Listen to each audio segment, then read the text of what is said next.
Welcome back to another episode of Time Out with the Sports Doctor podcast, where life, sports, and medicine intersects. We are glad that you are part of this growing community where we strive to help you strengthen your mindset, help you grow your assets, and help you achieve whatever level of success that you want for your life. Go to our website at Dr.Derrick, thesportsdoctor.com, where you can find all the latest content, and you can also follow us on our social media channels. Now, let's get into this episode. Welcome back to another episode of Time Out with the Sports Doctor podcast. And we are starting a brand new month. This is actually February the 1st when I'm recording this, and you'll get it the week after. But a very busy time. First, I want to start off by saying happy birthday. This is actually my daughter's birthday. Happy birthday, Suzette, your 15th birthday. Time is flying. I'm proud to call myself your dad. We are really proud of you. We're really proud of all the accomplishments you've made. We're proud of the big sister that you are to your siblings, and just the beautiful, brilliant young woman that you're growing into. So that's first. And then also, we know that February is Black History Month. So this is the 100th anniversary of celebrating Black history in the United States. Started by Carter G. Woodson, this is a month where we reflect on many of the accomplishments made by many Black Americans in this country, past and present. Many times we just focus on the past, but there are many things still being done today. There are many firsts, unfortunately, still being done today. So happy Black History Month. We're going to rewind 1 year ago to when I attended the Super Bowl as a fan, and just listen in to what I said on this next podcast episode. So I left saying, okay, this year I'm a spectator. This year I'm a fan. But my next Super Bowl experience, and my wife and I, we joked about it. She said, I brought you to this one, but the next one, I said, I'm going to work it. So the next time I'm going to the Super Bowl, I will be as a speaker or as a panelist. So you can mark my word. I said it here first. So here we are 1 year from that date, and I just received my credentials for the Super Bowl. So how does that happen? Well, first of all, we rewind all the way back, pretty much almost exactly 5 years ago, February of 2021. I'm researching how to start a podcast, and I enrolled in the, shout out Dr. Darko, I believe it's 9 weeks to podcasting. So from 9 weeks to podcasting to Super Bowl credentials in 5 years. How does that happen?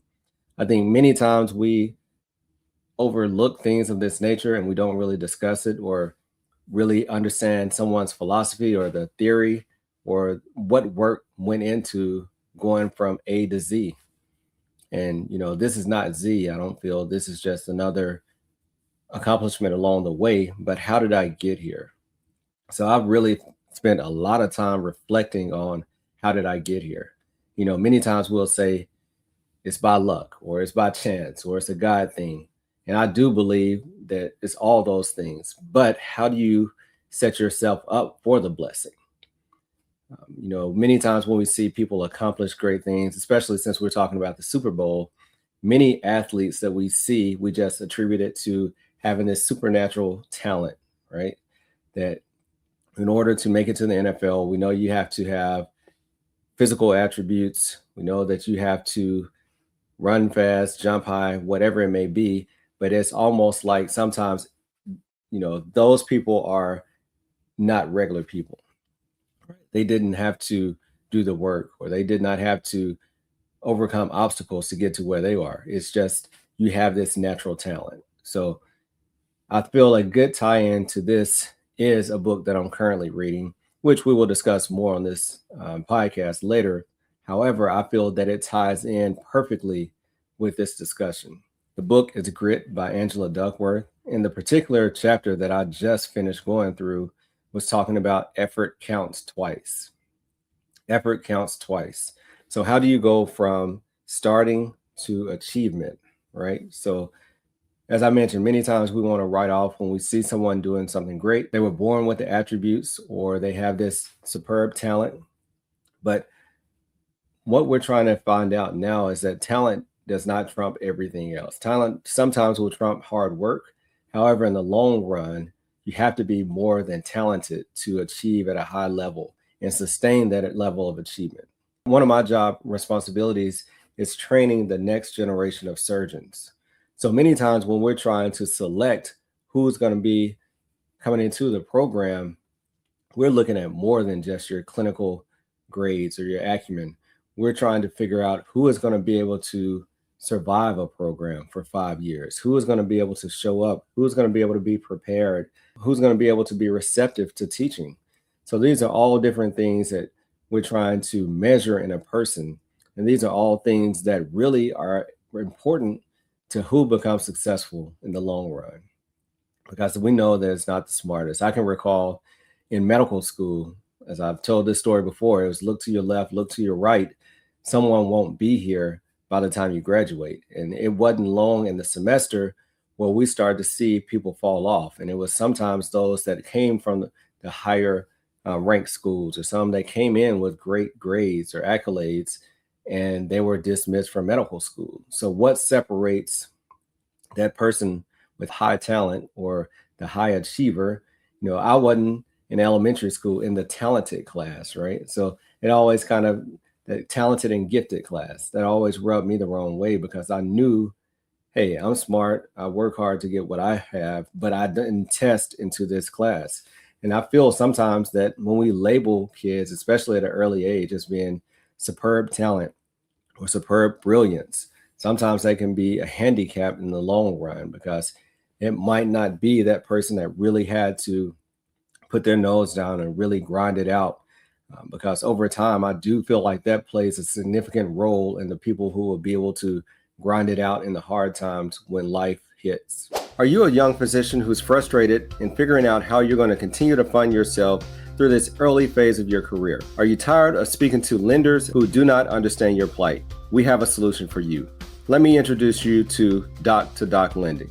Hey everyone, I'm Dr. Suzette Marshall, co-founder, CEO of Doc2Doc Lending. We are the exclusive lending partner for physicians and dentists in the United States. We underwrite our loans thoughtfully, knowing the physician journey and your career trajectory.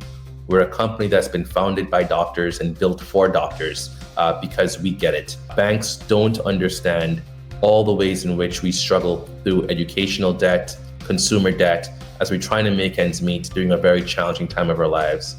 Doc2Doc is underwritten with thoughtful process that's meant to give you credit for all the unique physician characteristics that you have, like being board certified, having a dual degree, undergoing and finishing a specialty or a fellowship as well, and just being employed as a physician. All of those things give you credit to get your interest rate lower with our platform. So we are glad to partner with Doc2Doc Lending. So if you are stuck trying to figure out where you can get funding or where you can continue to support your family during this time of transition in your career, we offer you a solution. Doc2Doc Lending, physician-owned, understands your plight, understands what it's like to be an early physician or a physician who wants to do something outside of medicine. Check out Doc2Doc Lending. This segment is a paid advertisement for Doc2Doc Lending, Inc. Loans are made available by DR Bank, member FDIC, and are subject to credit approval and available in approved states only. Representative APRs for Doc2Doc range from 9.99% to 26.99%. Terms and conditions available at doc2doclending.com. So we're just going to talk about a couple of things. I just want to talk to you about one or two topics surrounding this because I didn't want this opportunity to slip by without really explaining kind of my theory and my mindset that helps me to achieve things like this. So absolutely. So I do not discount that this is a blessing. And I do not discount that it took a lot of things to come into place for this to happen. However, I do feel like sometimes those people that are getting lucky, is it really luck or is it hard work and them placing themselves in the position to be blessed? So let's talk about the act of becoming. So as I mentioned, the talented and the strivers, two different people, right? So talented, you have this natural gift and ability. Strivers, maybe that person that has to work hard, study harder to get that same level of achievement. But who wins in the end? So I want to leave you with this one formula that I thought was very brilliant. So talent times effort equals skill, and skill times effort equals achievement. So what is talent? So let's call talent your natural gifts and abilities. All right. So skill, on the other hand, is developed over countless hours and hours of practicing your craft, showing up, putting up the shots, doing the homework, doing the extra reading, doing the extra research on the topic so that you can be prepared when you go in on the interview. So those are the things that you develop over hard work and determination. All right. So if we said that skill is developed by taking your talent, your God gifted natural abilities, putting effort, putting in the work, right? That develops a skill. That gives you something that you can work with. All right. Now you have skill, but how do you turn that skill into achieving whatever goal you have in mind? That comes with consistently showing up, consistently doing the thing, consistently educating yourself, right?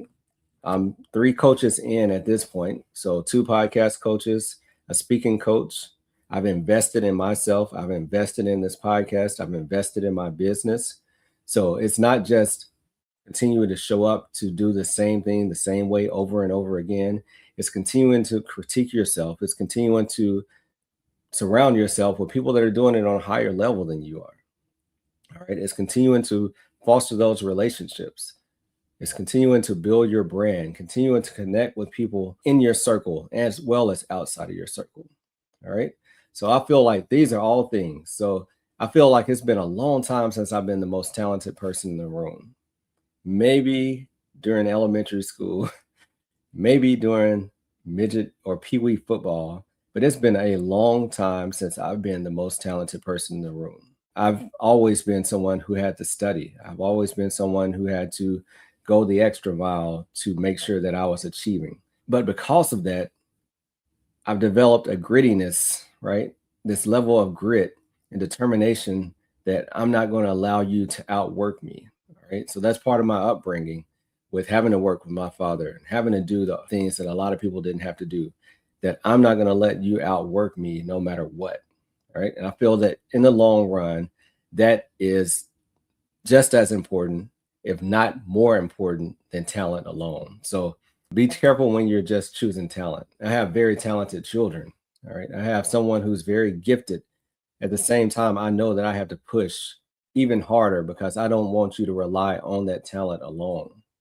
I want you to continue to challenge yourself, continue to put in the work, continue to develop the skill and put the work with the skill so that you can achieve things that you could never achieve with talent alone. So I want to just leave you with that. That's food for thought. I'm very excited. By the time this episode comes out, the Super Bowl experience will be over. But just know that you are coming along with me. I will be posting about this. I will be sharing some of the interviews that I'm doing. I'm ready for the blessing. I don't know what it's going to be like, but I do believe that it's going to be something more than anything that I can imagine at this time. So just to summarize what we've been talking about. So without effort, your talent is merely unmet potential.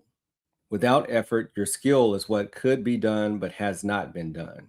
However, when you combine effort with your talent, so with effort, your talent becomes skill, and effort makes that skill very productive. So be blessed, stay tuned. I'm really excited about where we're going and where we're headed. Hopefully, this will inspire someone to get started. All right. You never know where you're going or that idea that you're birthing right now, where it's going to have you in 5 years. So hopefully this will inspire someone to really just keep going and push through. And remember, it's not all about talent. It's about grit. It's about effort, and it's about sticking to it. Be blessed. Thank you for continuing to support this podcast. If you enjoyed this episode, then please leave a 5-star review. And if you haven't done so, subscribe so you continue to get the updated episodes. Until later, peace. Hey, time out with the sports doc. Keep our head right in the game. We ain't never stopping. You are now tuned in. Trust you don't want to miss. This is where life, sports, and medicine.